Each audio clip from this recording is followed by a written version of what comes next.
Hola, muy buen día. En este video hablaremos de dos de los órganos más impresionantes e importantes de nuestro cuerpo, el ojo y el oído. Prepárense para descubrir cómo funcionan estas maravillas de la naturaleza. El equipo está conformado por Victoria García, Lilia González, Maite Hernández, Valeria Poblano y Mariana Ríos. Empecemos con el ojo. Este órgano está compuesto por el globo ocular y sus estructuras accesorias. Pero, ¿qué hace tan especial el globo ocular? Vamos a explorarlo. El globo ocular está compuesta por diversas estructuras, divididas en 3 túnicas y 4 medios de refracción.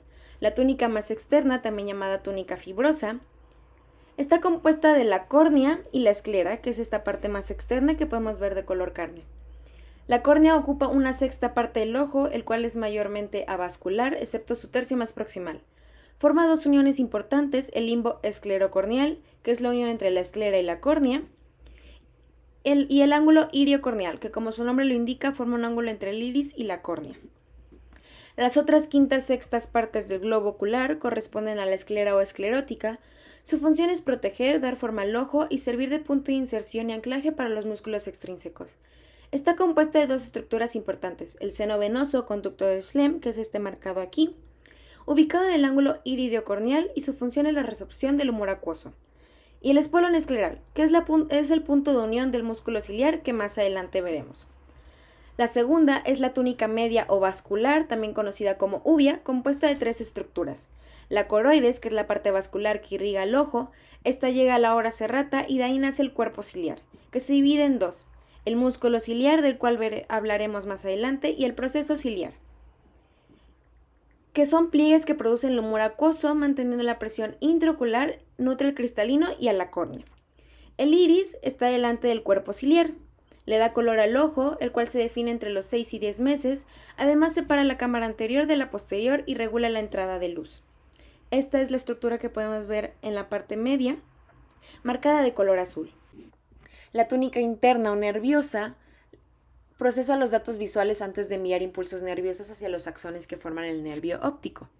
Existen 3 capas distintas de neuronas retinianas: la de células fotorreceptoras, conos y bastones, que generan señales nerviosas cuando la luz incide sobre ellos y se encuentran en la capa más externa de la retina. Los bastones son unos 120 millones aproximadamente y se concentran sobre todo en el centro de la retina. Y los conos unos 5 millones aproximadamente en la fóvea. La retina es una estructura transparente que dividimos en 3 partes. La retina propiamente dicha, que va desde el nervio hasta la ora serrata, que es esta línea que vemos por aquí, es una capa incompleta y no tiene ninguna porción anterior. La papila óptica, o también llamada disco óptico, es el punto de entrada del nervio óptico, y este carece de receptores, por lo cual es llamado punto ciego del ojo. La mácula lútea es avascular y está conformada por 2 partes: la fóvea central, que es el punto máximo de agudeza, y el foveolo, un punto sin capilares. Para saber si la retina tiene las proporciones correctas o está sano, debemos ver que el disco óptico quepa 2 veces y media hasta la mácula lútea. ¿Sabías que nuestro ojo tiene un lente natural para enfocar la luz? Este es el cristalino. Es una estructura biconvexa y elástica. Ajusta su forma para enfocar con ayuda de la zona sonula ciliar. Se engrosa para ver de cerca y se hace menos convexa para ver de lejos. ¿Sabías que las cataratas lo vuelven opaco? Y también tiene otras estructuras que le ayudan a llevar a cabo su función. Esta es la córnea, ya mencionada, el cuerpo vítreo, que es una membrana hialoidea, compuesta del humor vítreo, una sustancia gelatinosa que mantiene a la retina en su lugar y ayuda a la transmisión de luz. Por último tenemos el humor acuoso, un líquido transparente que mantiene la presión ocular y nutre la córnea y el cristalino. Para finalizar con la parte de la anatomía, hablaremos de las estructuras accesorias, que son 3. Los párpados, compuestos del tarso, porción rígida que permite subir y bajar el ojo. Exteriormente está compuesto por piel y en el interior está recubierto por moco, dividido en 2 conjuntivas: la conjuntiva vulvar y la más externa, que es la conjuntiva palpebral. Además, el párpado consta de 5 tipos de glándulas distintas. Las glándulas de Zeiss, que segrega una sustancia aceitosa, que son estas de aquí, que lubrica las pestañas. Después tenemos las glándulas de Moll, que es una glándula sudorípara que contribuye a lubricar el ojo. Después tenemos a las glándulas de Beibomio, que es esta larga de aquí, que son glándulas sebáceas que secretan un compuesto conformado principalmente de lípidos, como fosfolípidos, triglicéridos y esteroles libres. Después tenemos a las glándulas de Krauss y de Wolfram, que son glándulas que contribuyen a la producción de lubricante. Las cejas y pestañas conforman la parte estética del ojo, pero también proporcionan protección frente a la entrada de cuerpos extraños en los ojos. Aquí llega la parte dinámica del ojo. Nuestro ojo tiene músculos intrínsecos que trabajan dentro del ojo y extrínsecos que mueven el globo ocular. Los músculos extrínsecos son 6, de los cuales 4 están inervados por el oculomotor y el oblicuo superior y recto lateral por otro nervio. El primer músculo es el elevador del párpado superior. Se origina en el ala menor del esfenoides, superior y anterior al conducto óptico. Se inserta en el torso superior y piel del párpado superior. Su función es elevar el párpado superior. Tenemos dos oblicuos. Ambos se insertan en el cuadrante posterior externo del globo ocular. El oblicuo superior se origina en el cuerpo del esfenoides. Está inervado por el nervio troclear y abduce, desciende y rota medialmente el bulbo ocular. El oblicuo inferior se origina en la porción anterior de la pared inferior de la órbita. Se inserta en el cuadrante posterior externo del globo ocular y abduce, eleva y rota lateralmente el bulbo ocular. Contamos con 4 músculos rectos que se originan en el anillo tendinoso. El recto superior se inserta en la mitad anterior del globo ocular. Superiormente, este eleva, abduce y rota medialmente el bulbo ocular. El recto inferior se origina en la mitad anterior del globo ocular inferiormente. Este desciende, abduce y rota lateralmente el bulbo ocular. El recto medial se inserta en la mitad anterior del globo ocular medialmente. Este abduce el bulbo ocular. Y por último, el recto lateral se inserta en la mitad anterior del globo ocular lateralmente. Está inervado por el nervio abducens y, como su nombre del nervio, abduce el bulbo ocular. Ahora continuemos con los músculos intrínsecos del ojo. Hablamos de 3 músculos oculares lisos o involuntarios localizados en el interior del ojo y son inervados por el nervio oculomotor. El iris dispone de 2 músculos, el esfínter del iris, que disminuye la pupila de tamaño, un movimiento llamado miosis, y el músculo dilatador del iris, que abre la pupila para captar más luz. Este movimiento se llama midriasis. El músculo faltante se encuentra en el cuerpo ciliar. Este es denominado músculo ciliar, el cual es encargado de controlar la forma del cristalino. Está adherido a él mediante fibras anulares que cada una constituye el ligamento suspensorio del cristalino. La órbita ósea es como una fortaleza que protege al ojo, que tiene forma de cueva, y ahí es donde descansa el ojo y sus músculos. Esta cueva está compuesta de 7 huesos y dividida en 4 partes. La primera parte es el techo de la órbita, formada por el hueso frontal y posteriormente el ala menor del hueso esfenoides. La pared medial, el mayor contribuyente es la placa orbitaria del hueso etmoides. En la parte anterior del etmoides se encuentra el lagrimal y el proceso frontal del maxilar. En la parte posterior del etmoides está una parte del lagrimal y una pequeña parte del hueso esfenoides. El suelo o piso también es el techo del seno maxilar. Consiste principalmente del maxilar con pequeñas contribuciones del cigomático y palatino. Y por último, la pared lateral. Consta de contribuciones de 2 huesos, anteriormente el cigomático y posterior el ala mayor del esfenoides. Ahora vamos a explorar las fisuras y canales de la órbita. Empecemos con el canal óptico, una abertura redonda ubicada en el vértice de la órbita piramidal. Este canal comunica la órbita con la fosa craneal media y está limitado medialmente por el cuerpo del esfenoides y lateralmente por el ala menor del esfenoides. Permite el paso del nervio óptico y de arteria oftálmica. Ahora vamos a explorar las fisuras orbitarias. Hay 2, la superior y la inferior. La fisura orbitaria superior se encuentra junto al canal óptico y es un espacio triangular entre el techo y la pared lateral de la órbita. Permite la comunicación entre la órbita y la fosa craneal media. Por aquí pasa el nervio motor ocular común, el nervio troclear, el nervio abducente y ramas del nervio oftálmico. La fisura orbitaria inferior separa la pared lateral del piso de la órbita. Comunica la órbita con la fosa pterigopalatina, infratemporal y temporal. Por esta fisura pasan el nervio maxilar y su rama cigomática, los vasos infraorbitarios y la vena que se comunica con el plexo pterigoideo. El foramen infraorbitario se encuentra en la parte inferior de la órbita. Permite el paso del nervio infraorbitario y los vasos sanguíneos que salen hacia la cara. Finalmente tenemos los orificios etmoidales, anterior y posterior, ubicados en la unión de las paredes superior y medial de la órbita.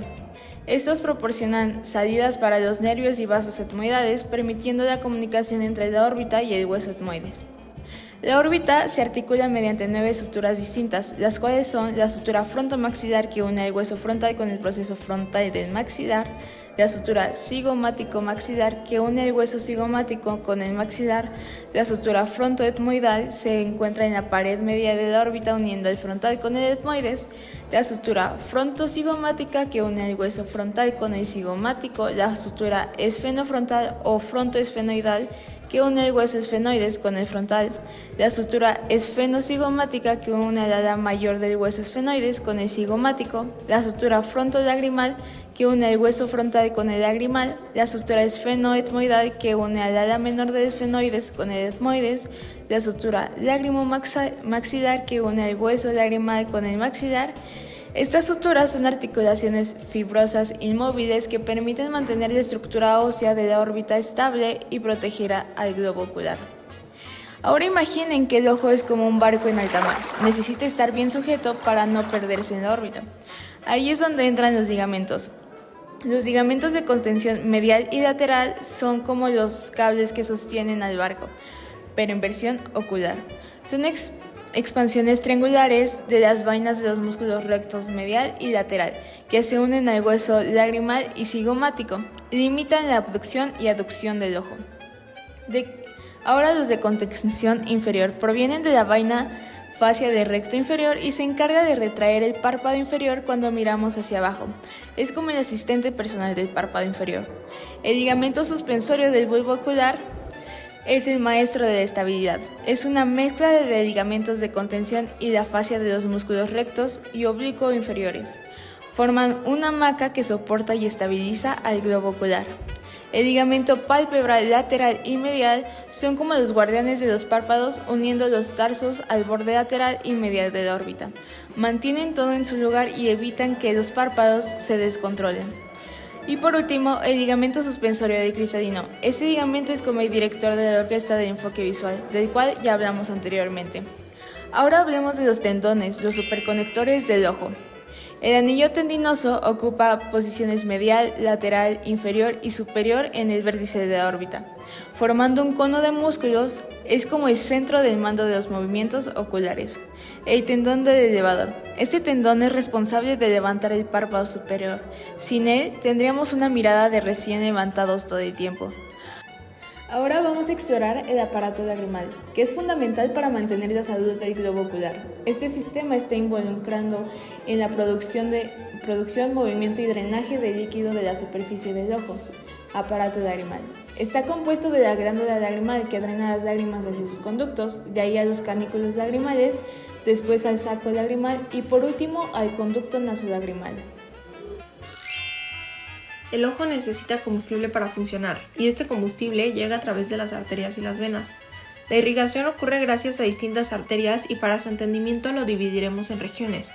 Iniciaremos hablando de la irrigación de los párpados. Este es gracias a las arterias nasales supratroclear, la arteria supraorbitaria, como lo podemos observar ahí, la arteria lagrimal y la oftálmica, la arteria angular de la arteria facial y la arteria facial transversa, además de la arteria temporal superficial.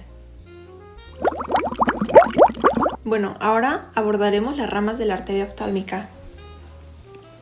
La primera que veremos será la lagrimal, está indicada de color rosa.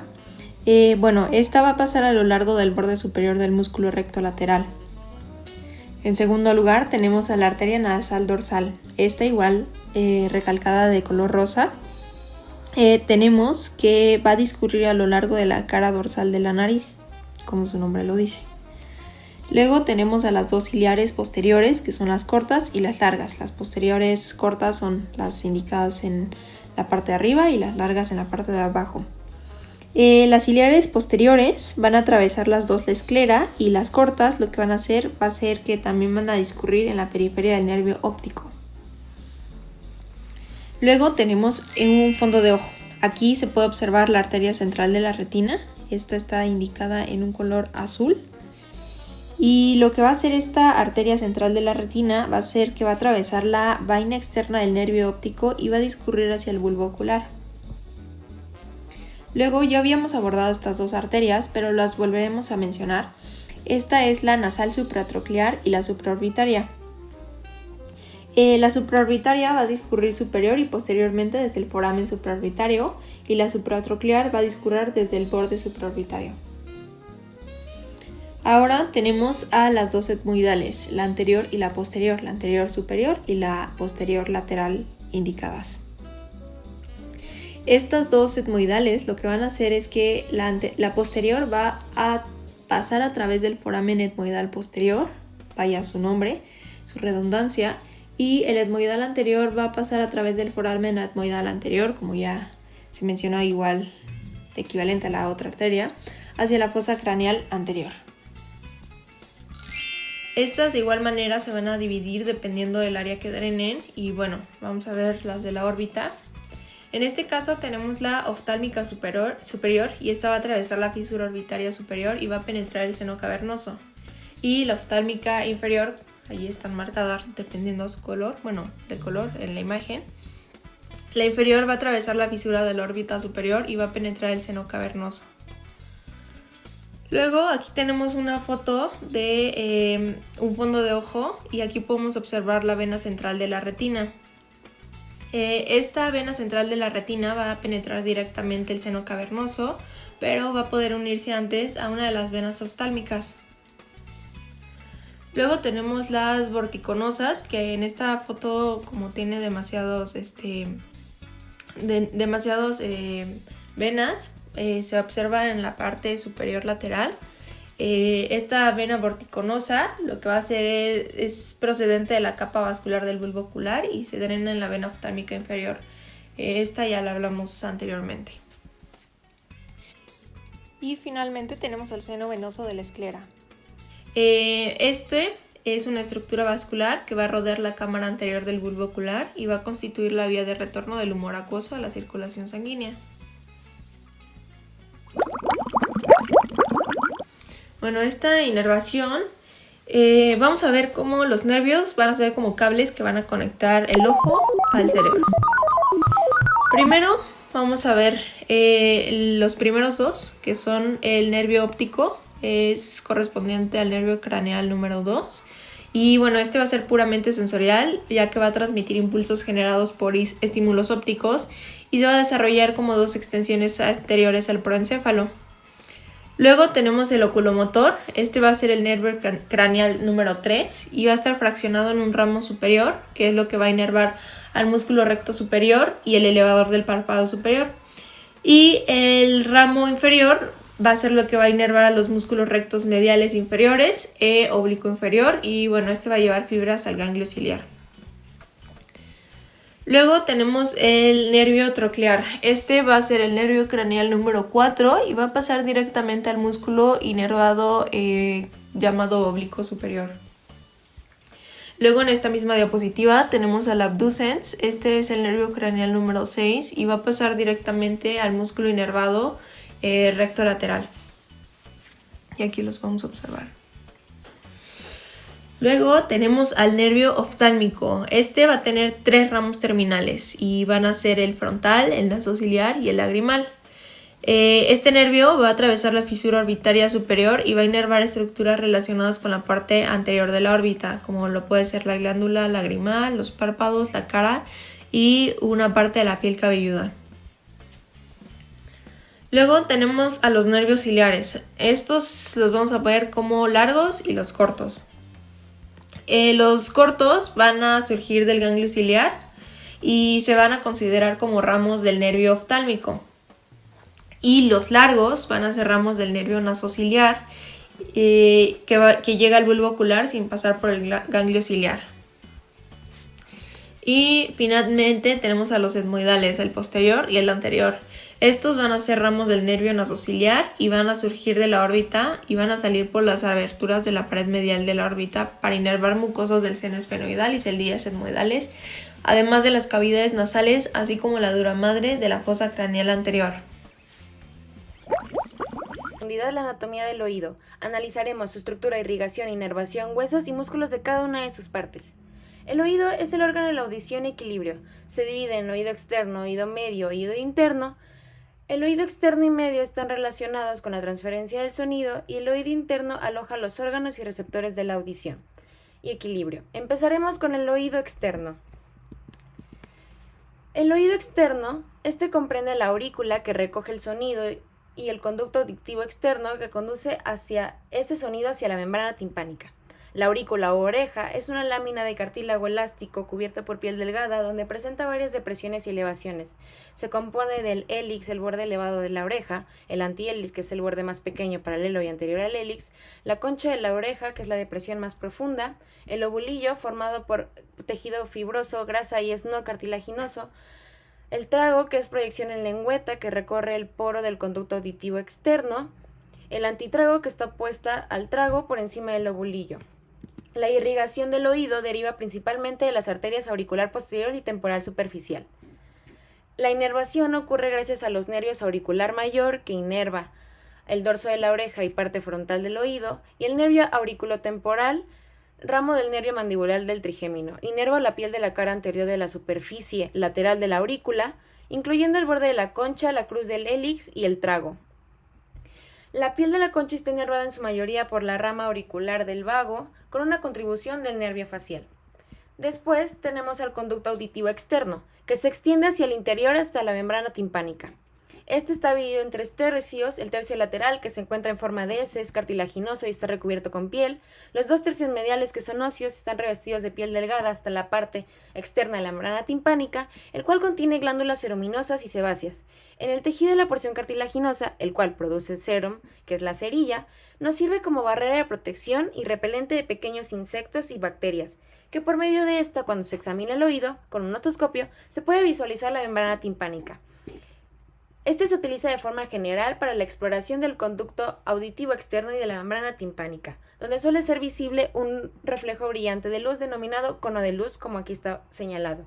La membrana timpánica es delgada, de forma ovalada y semitransparente. Se sitúa en el extremo medial del conducto auditivo externo y establece una separación entre el oído externo y el oído medio. Observada a través de un otoscopio, presenta una concavidad en su parte externa. Consta del ombligo, que es una depresión cónica superficial en el centro, y una membrana delgada, que es la porción flácida, que se encuentra en la parte superior, y la porción tensa, que contiene fibras radiales y circulares, que ésta la constituye en su mayor parte. Esta vibra en respuesta a las ondas sonoras que recibe el conducto auditivo externo. Estas vibraciones se convierten en energía mecánica que luego se transmite a los huesecillos del oído medio para continuar la audición.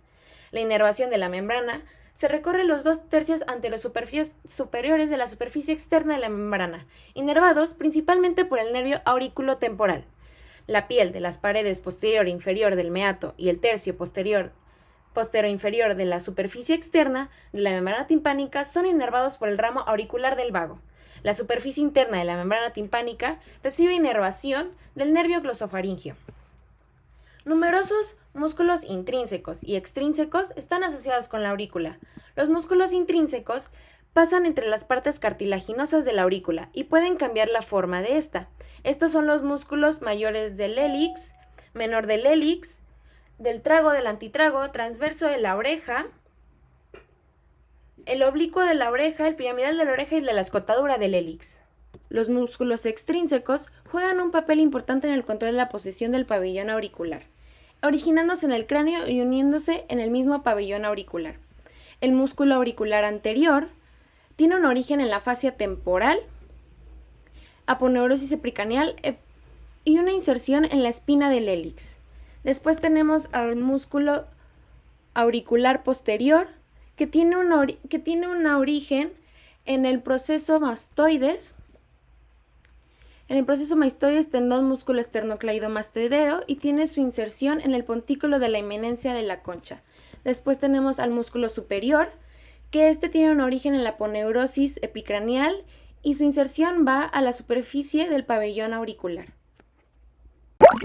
Ahora seguimos con el oído medio, o también llamada cavidad timpánica, que es básicamente una cámara estrecha llena de aire, que vemos aquí como en un color rosa fuerte, y está situada en la porción petrosa del hueso temporal. Se encuentra tapizada por una membrana mucosa y se encuentra limitada por la membrana timpánica lateralmente y por la pared lateral del oído interno medialmente.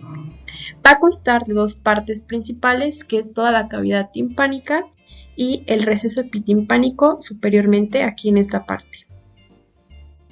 Ahora viéndolo más de cerca, podemos ver que el oído medio se va a comunicar posteriormente con la región mastoidea y anteriormente con la nasofaringe a partir de esta trompa faringotimpánica. La función principal es la transmisión de las vibraciones de la membrana timpánica a través de la cavidad del oído medio hasta el oído interno, por medio de estos tres huesecillos móviles interconectados. En el oído medio se distingue un techo, un suelo y unas paredes anterior, posterior, medial y lateral. La primera es la pared tegmentaria que vemos en color rojo y esta va a formar el techo del oído medio. Consiste en una delgada lámina ósea que va a separar el oído medio de la fosa craneal media. Posterior también tenemos la pared yugular que va a formar el piso. Esta en ocasiones suele presentar un grosor debido a la presencia de las celdillas mastoideas y también, como vemos aquí, existe una pequeña abertura donde va a pasar el ramo timpánico del nervio glosofaringeo para que pueda acceder al oído medio. También tenemos la pared membranosa o pared lateral que en color azul y esta pues está compuesta casi por completo por lo que es la membrana timpánica. También tenemos la pared mastoidea que se encuentra en la parte posterior en color amarillo y esta pues no es una pared totalmente completa, ya que la porción inferior está compuesta por un tabique óseo que va a separar la cavidad timpánica de las celdillas mastoideas, mientras que esta parte superior donde vemos como una abertura, aquí pues va a estar el receso epitimpánico y se va a continuar hacia adentro con la entrada al antromastoideo. También tenemos la pared laberíntica o la pared medial en color morado. Esta pues se destaca por este abultamiento redondeado que pues tiene el nombre de promontorio y es producida por la espiral basal de la cóclea. Es una estructura que está dentro del oído interno y está relacionada con la audición. Y de encima de este promontorio va a estar el plexo timpánico que está formado por el nervio timpánico y los nervios caridotimpánicos del plexo carótido interno. Este plexo lo que va a hacer es que va a inervar a toda la mucosa del oído medio, la trompa auditiva y la entrada a esta parte que era el antromastoideo. Y pues final también tenemos una pared anterior, solamente que no se ve porque pues obviamente tuvieron que quitar esta estructura en esta imagen para poder verlo del fondo. Y pues bueno, esta pared anterior tampoco es una pared completa, ya que su porción inferior es una delgada lámina ósea que va a separar la cavidad timpánica de la arteria carótida. Y superiormente la pared también está incompleta debido a la presencia de la abertura para la entrada a la trompa faringotimpánica y también una abertura para que entre el músculo tensor del tímpano. La trompa faringotimpánica, o también llamada trompa de Eustaquio, comunica el oído medio con la nasofaringe por medio de este conducto. Por lo tanto, lo que busca es igualar la presión a ambos lados de la membrana timpánica. Por lo tanto, debe haber una misma presión en esta parte externa como en la parte del oído medio. Y se va a componer por una porción ósea y una porción cartilaginosa. Como vemos, es como un tercio de hueso y estos 2 tercios de cartílago. La irrigación del oído medio se ve principalmente por la arteria timpánica anterior que se encuentra en esta parte, que es rama de la arteria maxilar, por la arteria timpánica posterior, que también es rama de la arteria estelomastoidea, de la arteria timpánica superior, que es rama de esta arteria meningea media que se encuentra aquí, está en esta parte, de la arteria timpánica inferior, que es rama de la arteria faringea ascendente, en esta parte que va a subir, y también por la rama mastoidea de la arteria occipital. Dentro del oído medio se encuentran 3 huesecillos importantes, que es el martillo, el yunque y el estribo. Estos van a formar una cadena ósea que atraviesa todo el oído medio, desde la membrana timpánica hasta la ventana oval del oído interno. El martillo está compuesto por una cabeza, un cuello, una apófisis lateral, una apófisis anterior y su mango, y claro, también una cara articular. que va a conectar con el yunque. Este hueso, que es el yunque, igual va a estar conformado por un cuerpo, una rama larga, una rama corta y su cara articular. Y finalmente tenemos el estribo, que está formado por una base, una rama anterior, una rama posterior y su cabeza. La cabeza es la que va a conectar o articular directamente con el yunque, y la base del estribo es la que va a conectar con la ventana oval o también llamada ventana vestibular. Esos huesillos son muy importantes porque son los que van a transferir las ondas o para que lleguen directamente hacia el oído interno. Y por ejemplo, el mango del martillo es el que está conectado directamente con la membrana timpánica. Es por eso que las ondas llegan directamente desde aquí para ser transmitidas hasta el oído interno. Existen dos músculos que están asociados con los huesecillos del oído medio, y el primero es el músculo tensor del tímpano. Este tiene su origen en la porción cartilaginosa de la trompa faringotimpánica, en el ala mayor del esfenoides y en su propio conducto óseo. Esta se va a insertar en la porción superior del mango del martillo, como vemos aquí, y pues básicamente se encuentra o se aloja en este conducto óseo que está encima de la trompa faringotimpánica. Por lo tanto, la contracción de este músculo es que va a provocar la tracción del mango del martillo en dirección medial, y eso va a tensar a la membrana timpánica, por lo que va a disminuir la fuerza de las vibraciones en respuesta a ruidos fuertes. Este músculo está inervado por un ramo del nervio mandibular. El segundo músculo es el músculo estapedio. Es este pequeño músculo que vemos aquí, y su origen es en el interior de la eminencia piramidal de la pared mastoidea, que se localiza en esta parte. Y como vemos, se va a insertar en la superficie posterior del cuello del estribo. Este está inervado por un ramo del nervio facial. Y lo que pasa aquí es que al contraerse este músculo, por lo general en respuesta a los ruidos fuertes, es que va a traccionar el estribo posteriormente y va a impedir la oscilación excesiva. Con esto terminamos oído medio. Por último, hablaremos del oído interno. El oído interno se encuentra ubicado en la fosa craneal media, justo en la porción petrosa del hueso temporal. Recordemos que la base del cráneo se encuentra dividida por fosa craneal anterior, fosa craneal media y fosa craneal posterior. Las funciones esenciales que realiza el oído interno son: primero tenemos la audición, que ésta va convirtiendo las vibraciones del sonido en señales eléctricas que el cerebro pueda entender. Y la segunda función es el equilibrio, que detecta los movimientos de la cabeza y del cuerpo para mantenernos estables y orientados. Asimismo, el oído interno se divide en dos porciones, en laberinto óseo y laberinto membranoso. En esta imagen podemos observar al laberinto óseo y al laberinto membranoso. El laberinto óseo está dividido en tres partes. En la parte anterior tenemos a la cóclea, el cual tiene una forma inusual como la del caracol. Y esto se forma por dos espiras y una cúpula. Es decir, esta es la primera espiga, esta es la segunda y esta es la cúpula. En la parte media tenemos al vestíbulo, el cual tiene la ventana vestibular. Recordemos que la base del estribo se encuentra aquí.